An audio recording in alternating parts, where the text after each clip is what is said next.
Hello, welcome to our session on understanding productivity data. This is a short 45-minute long session designed to help busy policymakers think through local growth interventions and the data that should underpin them. I'm Megan Strutt, Deputy Director of Outreach at the What Center for Local Economic Growth. We help to make local growth policy more cost-effective through better use of evidence and evaluation. Now, today's session is going to focus on productivity data and how we can use that in order to think through the data and what are the policy implications of productivity data. So after the presentation, which is going to be from my colleague, we will have a Q&A. Please do submit your questions throughout. As they occur to you, we will try to come to as many as we can. Those that we can't answer, those that we don't have time for in the session, we will be answering in K-Hub, in our group on K-Hub. I'll tell you more about that at the end of the session. But without any further ado, I'm going to hand you over to Victoria.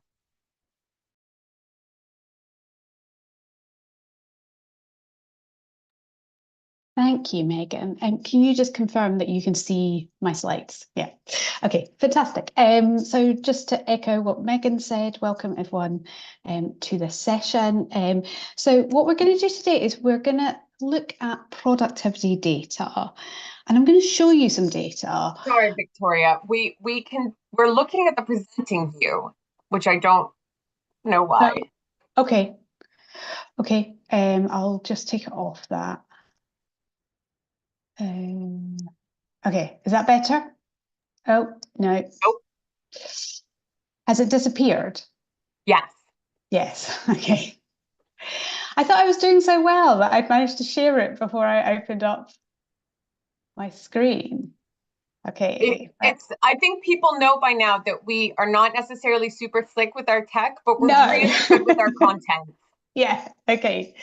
Okay, can you see it? Is it not? Yeah, that's fine. Okay, fantastic. Okay, this is gonna, for people who end up watching this on YouTube, it's gonna seem slightly chaotic, I guess. Okay, so we're gonna look at productivity data, and a lot of what I'm going to focus on today is really about helping you understand both the concept of productivity, but also some of the things that you need to think about when you're looking at the productivity data, because it's not necessarily the most intuitive of the kind of subjects and data sources that we use in local economic growth. Okay, so to start,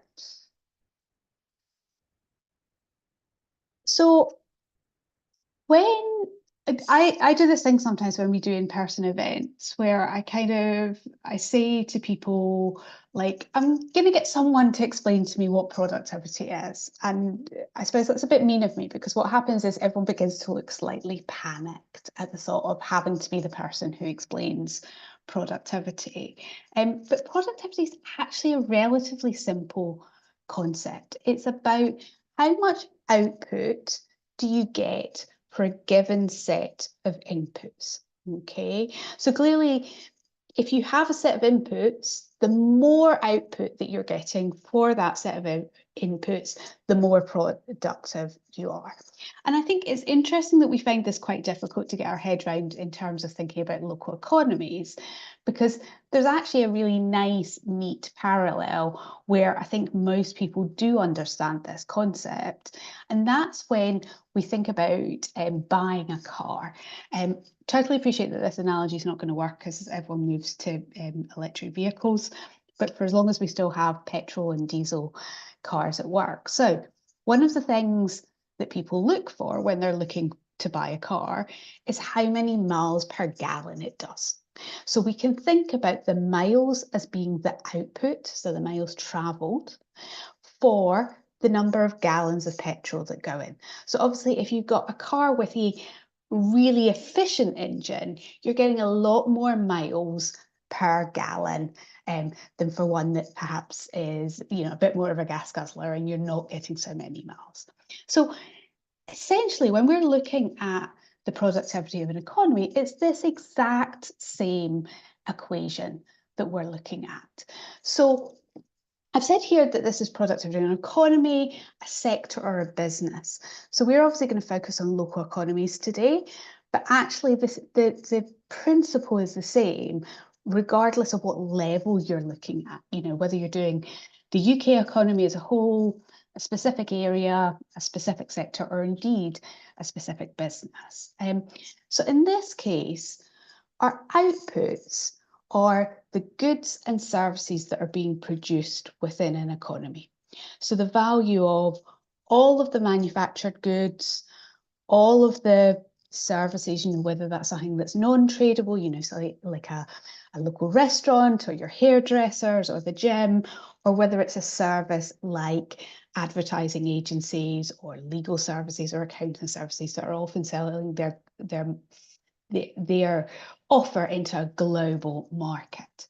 So if we add up all of the value of those goods and services, that's our output. And our inputs are what we traditionally call the factors of production.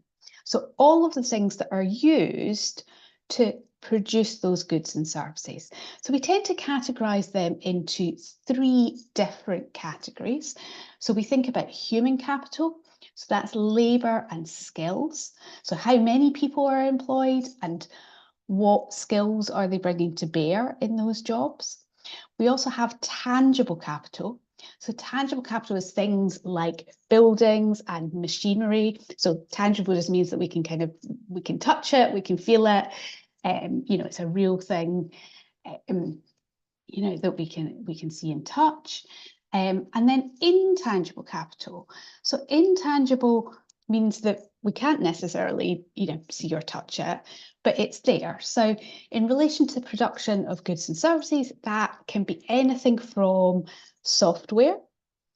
So your laptop is a piece of tangible capital, but the software that it runs or that you're accessing in the cloud is a form of intangible capital, but also things like design, branding that can create value around a good or service, and also things like research and development.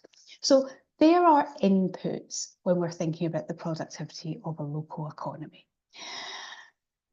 Something that's also important when we're thinking about productivity is how those different capitals are utilised. Okay, so you could have the best skilled people in the world, or you could have really great, up-to-date, you know, super productive machinery or software. But actually, if you've organised them poorly, then you're not going to get the full benefits of the capitals. The example that I kind of tend to use in this is my father was an engineer and he worked on the construction of a airport in the Far East. And at the time it opened, it had what was the most kind of high-tech system for taking, you know, when you're at an airport, you check your luggage in, you know, that's thing where it gets scooped off and it ends up on your plane and then you pick it up at the other end. But one of the things that they'd done was they'd installed this very high-tech version of that technology, but they hadn't trained any of the staff in how to use it. And therefore, for the first kind of days and weeks, actually, it was very chaotic. So you need to think about how you're organising your capitals as well. And that can be a factor that plays in. So let's think about measuring productivity. So for those of you that have been to things we've done in the past, it most probably doesn't come as a big surprise that gross value added is how we measure the goods and services produced. So that's our measure there.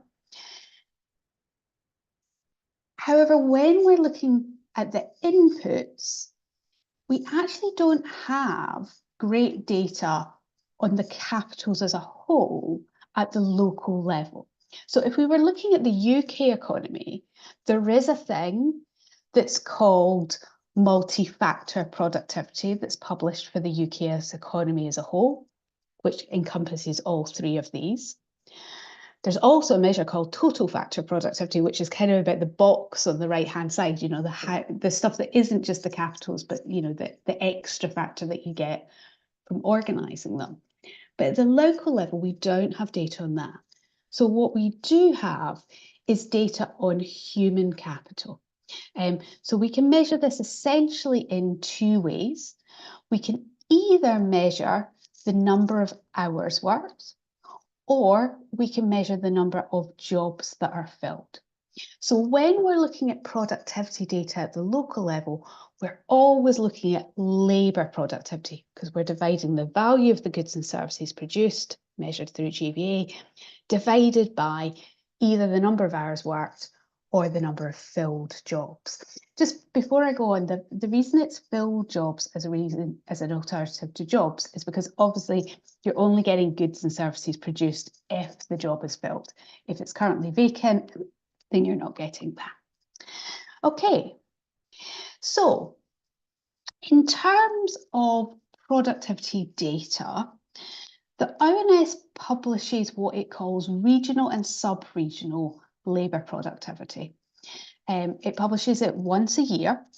It sometimes needs to do revisions, but we don't count them as kind of separate publications. They're just kind of updates when they realise, you know, there's perhaps something that's not quite right. Perhaps they've got a geography wrong, or they've got, you know, some underlying part of the calculation wrong. Normally published round about the middle of the year. And it's changed a little bit over time. But at the moment, what we do is we get 3 data sets. So we get local authority districts, so that's the one that's at the bottom. I think everyone kind of understands that geography. We get one which is the combined authority areas and then other economic enterprise regions. So the other economic enterprise regions tend to be, for example, things like places that have had a city deal. So Glasgow city region in Scotland has a city deal, but obviously it doesn't have a combined authority, etc. And then what we have finally at the top is we get it by what are called ITL2 and ITL3 sub-regions. So people might remember that back when we were in the European Union, we had what were called NUTS. So they were kind of geographies defined by ONS. As we've moved out of the European Union, we've moved to these things called ITL2, actually ITL1, 2 and 3. So you can get them at these different geographies. This thing about ITL2 and 3 is something I'm going to pick up on in a minute. It probably feels a little bit abstract at the moment, but it kicks in importance in a second. Okay, so what I've done here is I have pulled up the GVA per hour worked data from the most recent kind of release. What I wanted to do here is I wanted to look at a few places in the southwest of England. So what I've done is I have picked the 3 local authority areas that are within the West of England combined authority. So that's Bristol, Bath and North East Somerset and South Gloucester. Sure. And I've also looked at Swindon and Wiltshire. And the reason I've put these in is these are different kinds of places. So Bristol's obviously a major city. The West of England's a combined authority area, so I'm looking at everything that's in that. Wiltshire's a big rural area, but kind of generally quite prosperous. And then Swindon is a city that sits kind of on the motorway corridor, you know, from London to Bristol. It's got lots of big multinational companies based in it. And I just thought it would be interesting to look at kind of a diverse range of areas. And then again, we've got the southwest area as a whole to give us a little bit of a comparator. England is a bit of a comparator. And then the London region, because again, I think we all know that London's the most kind of productive region across the UK. So what you can see is you can see real variation. I think there's a couple of things in this that are kind of interesting. So one is cities normally have the highest productivity levels, but yet Bristol actually sits kind of the lowest out of all of our comparator areas. In contrast, Swindon has really quite high GVA per hour, in fact, higher than the London region as a whole. You could obviously go to individual local authorities within London and it would be higher than Swindon. But Swindon, you know, what that's telling us is every hour that's worked in Swindon, that worker most probably has some combination of high skills, a lot of machinery, or a lot of intangible capital at their disposal. Also, potentially, because you've got lots of multinational companies there, it's also potentially very well organized. You know, if you've got a manufacturing production line, it's most probably using kind of really kind of advanced, you know, methods of organization. So this is kind of our data that we're going to look at. What I really want to focus on now is kind of some of the different language and components that you need to think about here. So the first one is the data. So what you'll see here is that what I've got here is the data for 2023, which seems slightly ridiculous given that we're in 2026. But this is one of the things that's really important to understand about productivity data and actually GVA data as well, which is that there is a big time lag. So I said earlier, normally this gets published kind of middle of the year. So I think last year it was in June, but in June 2025, we were publishing the data for 2023. So there's an almost 18-month lag before the data is published. And then because we only get it once a year, you get to a point where actually you're almost at 2.5 years, you know, when you're in the week and kind of month in the run up to the next data being published. So there's a really big lag, okay? So that's the first thing to be aware of. The second thing to be aware of is that this data is published in two different ways. So we get data that is unsmoothed and data that is smoothed, okay? So the issue here is that because of the way the data is put together, you can end up with quite a lot of volatility on a year-by-year basis, okay? So that can be, because you can have quite a lot of volatility in the economy, but that's fine because we're interested in what's happening in the economy. But you can also end up with quite a lot of volatility because of the way the data is collected, and in particular around sampling. Now, sampling tends to be more of an issue in a small area than it is in a big area. Or it's an issue everywhere, but it has more of an effect if you're a small geographic area, okay?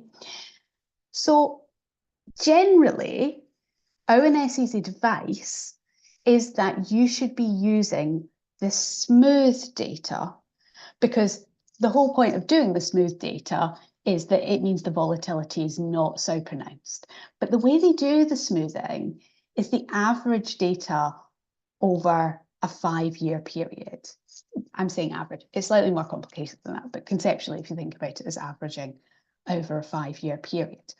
But the real problem at the moment is that because we're using 2023 data, we've obviously got COVID in that 5-year period. So normally, ONS would always recommend that if you are kind of, you know, that if you're looking at the data, that there's value in using that smoothed data because it's going to take some of the volatility out from the sampling. It's really difficult to actually make the case for that at the moment because of the effect of data. So that puts you in a position of looking at the unsmoothed data, okay? But because the unsmoothed data is really volatile, what they don't do is they don't publish the unsmoothed data for local authorities, okay?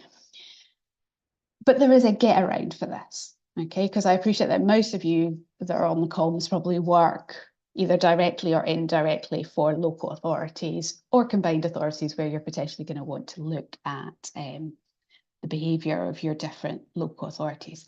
So the way you get around this is that for an awful lot of local authorities, the ITL3 is the same as the local authorities. Okay, so in this case, I've actually pulled this data off from the ITL database rather than the local authority database. And what you can see is that Swindon is the same, Wiltshire is the same, Bristol is the same. However, the ITL3, it takes Bath and North East Somerset and South Gloucestershire and puts it together. So you have this little bit of a trade-off about whether or not you use the smoothed or the unsmoothed data. There's also, so this data that we're looking at the moment is kind of a point in time. The other thing to think a little bit about when you're looking at, when you're thinking about that, you know, do I use smoothed or do I do unsmoothed? It doesn't make much of a difference if you're looking at change over a long time period.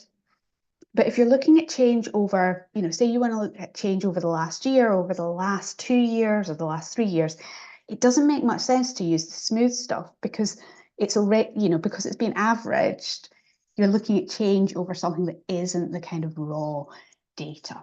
So worth thinking about smoothed and kind of unsmoothed. Okay, the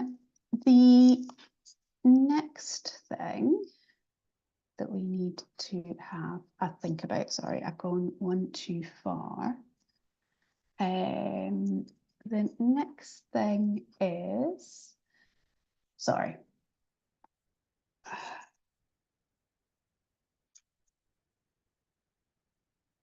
I think, so the problem is I can't actually see the pink bits on my screen. And I'm trying to figure out. This shows current prices. Okay, thank you, Megan. Thank you, Megan. Sorry.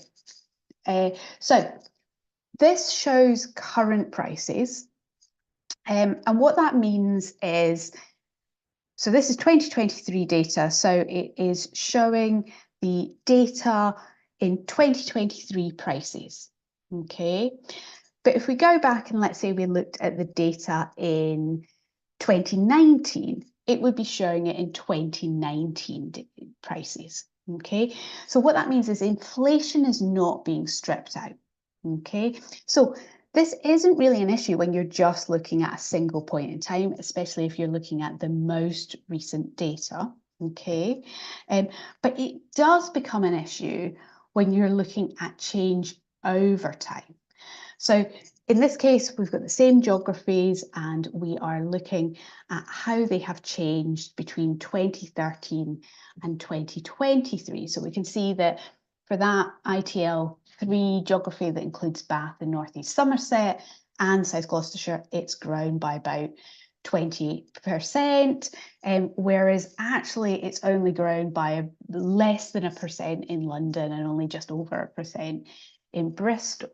Okay, so what we've done here is the data includes a thing that's called a change volume measure. And what that does is that strips out the inflation. So when you are looking at change over time, it's always worth looking for the change volume measure to allow you to make sure that you're actually just kind of measuring the change in the actual productivity as opposed to the change in productivity and the effect of inflation. Okay. The problem with change volume measure is that it's an index, so you don't get the actual kind of pound value. But what you can do if you want to look at the actual pound value is the GVA data set, which is separate, has in it a deflator. So you could always apply the deflator to the GVA and then divide by the hours worked or the number of filled jobs in order to kind of generate that data for yourself. Okay. The second thing that I just want to flag here is that in this case, what I've done is I've looked at change over a 10-year period. So 2013 through to 2023. So, you know, basically I've taken the most recent data and I've gone back 10 years. There's two things that are kind of important here. So One is that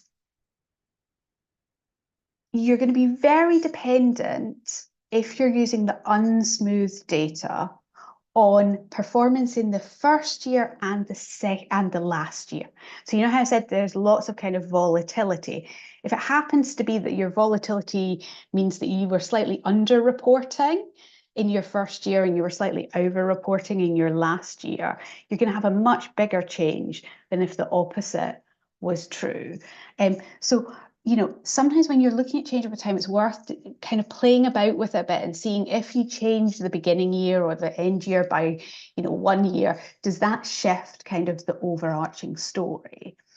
The other thing to be aware of is that actually the most recent data is the one that is most subject to revision. So if we look at the 2022 data, so it was obviously published initially in 24, when it was revised to go into the 2025 publication, it was amended by about 4%. Okay, so that's 4% nationally. Clearly, across some individual areas, it will have amended by much more. So I would always urge real caution in terms of when you're looking at the most recent data. Okay. Okay, so just for completeness, I've also put up the GVA per filled job data here. You can see that it's kind of the same pattern, but not exactly. And that's because the number of hours worked varies across different places. GVA per filled job can be quite a useful measure. It tends to be a bit less volatile than the number of hours worked one. So always kind of worth looking at both of them.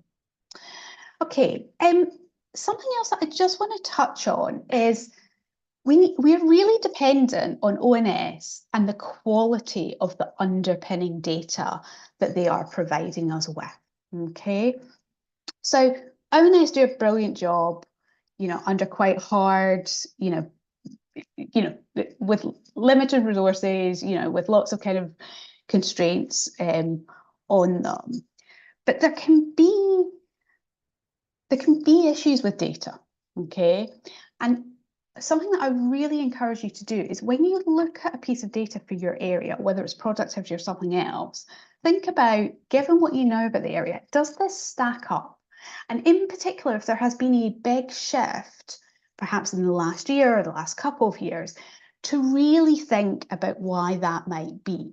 So I've just flagged here two pieces of work that have been done by colleagues of ours. So the first one is a report by Yunza Wang at Centre for Cities, and the other one's an article in the Economics Observatory by Paul Swinney, who used to be at Centre for Cities and is now at the Data City. In both cases, what they've done is they've looked at some of the data and they've found some things that kind of raise questions about it. Okay, so in Yunza's case, you know how I'm saying it's GVA divided by the number of hours worked or the number of filled jobs. He's identified an issue where actually there's an issue with the self-employment count that goes into that actually you need to think about whether that's having implications for the productivity figures. And then in Paul's case, Paul's one's really interesting in that it looks at Manchester or Greater Manchester. And Greater Manchester seems to post 2019 have had a real uplift in its rate of productivity growth. And he does some stuff where he looks at the productivity data, but also other data, so data on employment and data on wages, and raises some queries about it. So what's really interesting about that is in both of them, they talk about how actually a lot of Manchester's growth has been driven by an expansion of legal and accountancy productivity and employment. And Paul identifies that a lot of that's in Trafford and that it's in a specific MSOA area.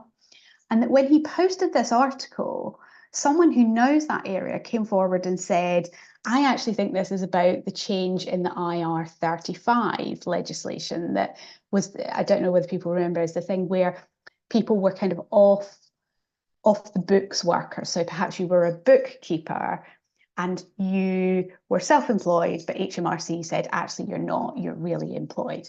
And we think actually a big chunk of that change might be due to that. So I encourage you to read both of these pieces. They're super interesting. But the point that I'm trying to make here is, you know, if something doesn't quite look right, have a think about why that might be. You know, interrogate the data. But again, it puts that kind of weight on. Don't put too much weight on the last year's data, because we know that's the stuff that's most likely to be revised.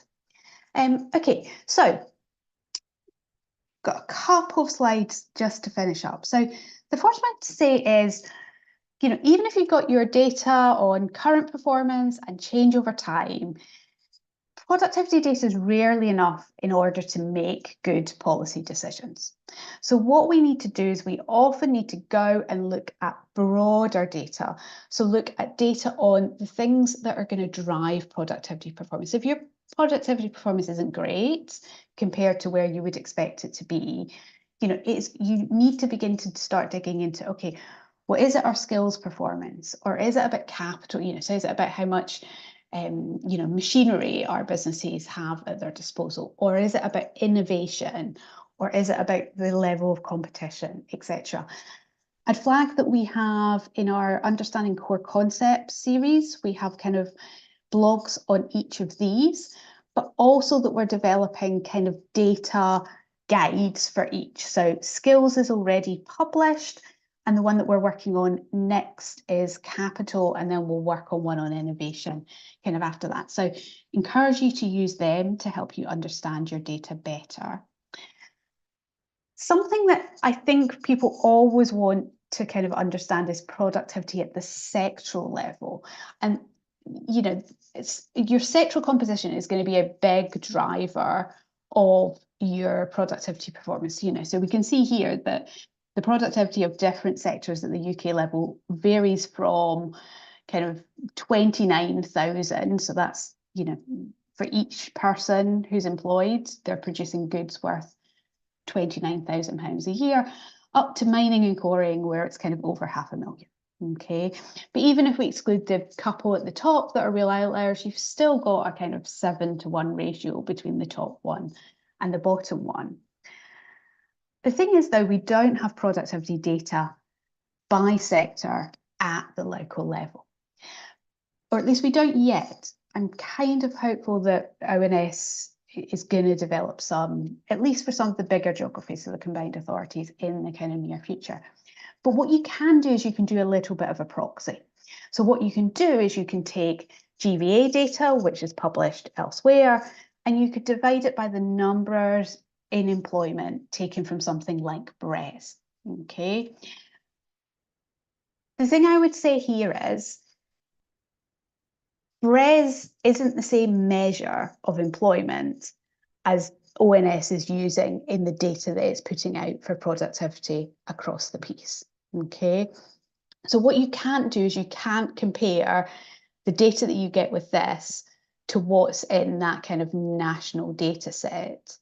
And in particular, one of the things that you have to be really careful about is where there will be discrepancies. So for example, I haven't put construction on this chart because we know lots of people are self-employed in the construction sector, and therefore they're not going to be picked up in BRES. So if you did it, you'd have a much higher productivity than it is in reality, because you're dividing the GVA by a smaller number than is appropriate. So take real care in doing this, but it can give you a little bit of a kind of ready reckoner about how you're doing. I also just wanted to flag this really interesting chart that Liverpool City Region put together as part of their local growth plan, evidence-based. Just a real way of kind of, I just thought this was so interesting that they basically said, okay, well, our gap with England on productivity is 17%.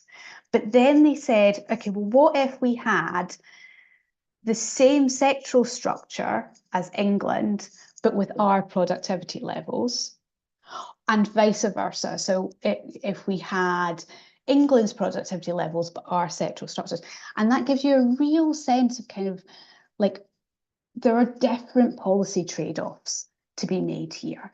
And it can spark a conversation about like what you might want to focus on. Okay, and I've just put a slide just at the very end to say, you know, productivity is super important. It's one of the things that's underpinning our wages, our incomes, and our living standards. It's really important in terms of encouraging investment. You know, so you're more likely to invest in your own skills if you know that you're able to get a job that's going to use those skills and is high productivity and then is going to have high wages. So you get these kind of virtuous cycles. But also it's really important for the competitiveness and the long-term sustainability of our businesses. And therefore, in that sense, it's important for employment as well. So that's me. So, Megan, where are we on questions? Okay, so we have a question and a comment. Okay. So the if we go to the question first, so it's about headquarters, and I think this is a reiterates your point about understanding your place. So the question is, don't large headquarters based in Swindon or anywhere else skew local staff? Because the jobs aren't necessarily in that place. It's GVA that may be accrued elsewhere. Yeah. So what happens is for the GVA data, they collect the GVA data from individual businesses. Okay. And then they have a challenge about attributing it to different sites. You know, so a business can have multiple sites across the country. Okay. So the question is like how does ONS then allocate that GVA across the different sites? So they have what they call a portion. Actually, I can't say the word, but they allocate it out across the different areas.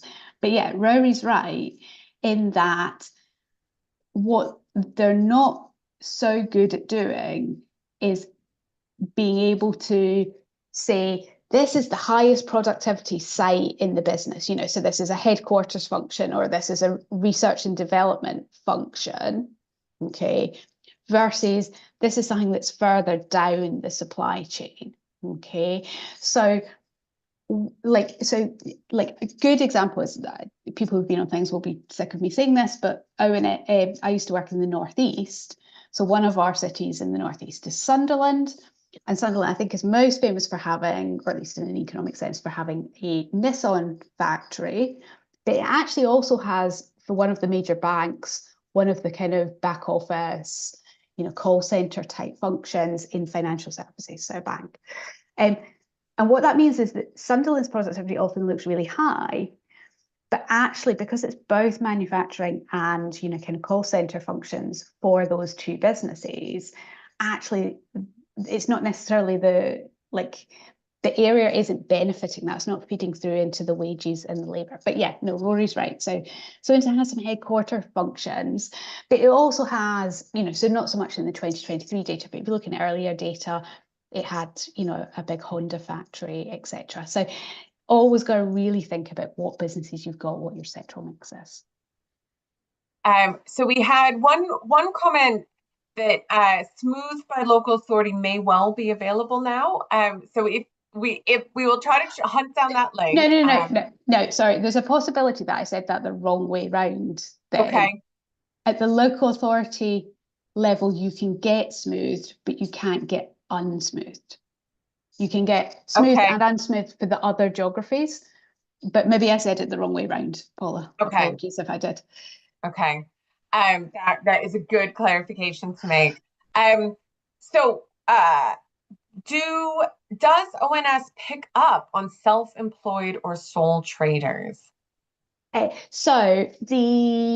really encourage people to go and read Yunes's paper about what's happening with the self-employed stuff because it's a bit complex to explain quickly. So ONS as an organisation how self-employed and sole traders are treated varies across different data sets. So, for example, if you're using the annual population survey picks up both employees and self-employed. When they come to your house, as they have done to me, they ask you about how, what you work, whether you work for yourself, etc. So it's in APS. It's not in, so BRES counts businesses as long as they've registered for VAT or PAYE. So if you're self-employed,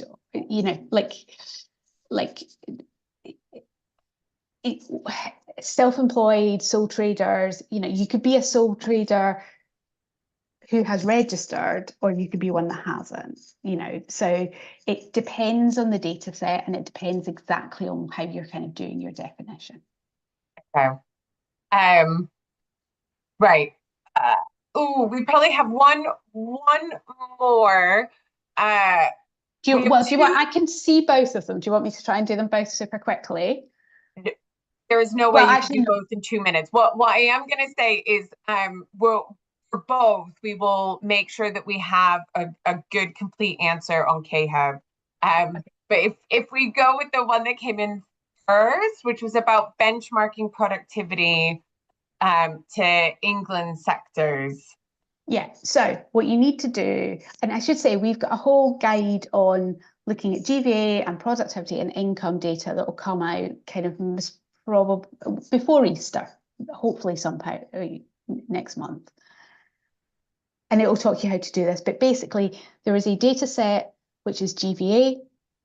There is BRES, so the Business Register and Employment Survey that's on NOMIS.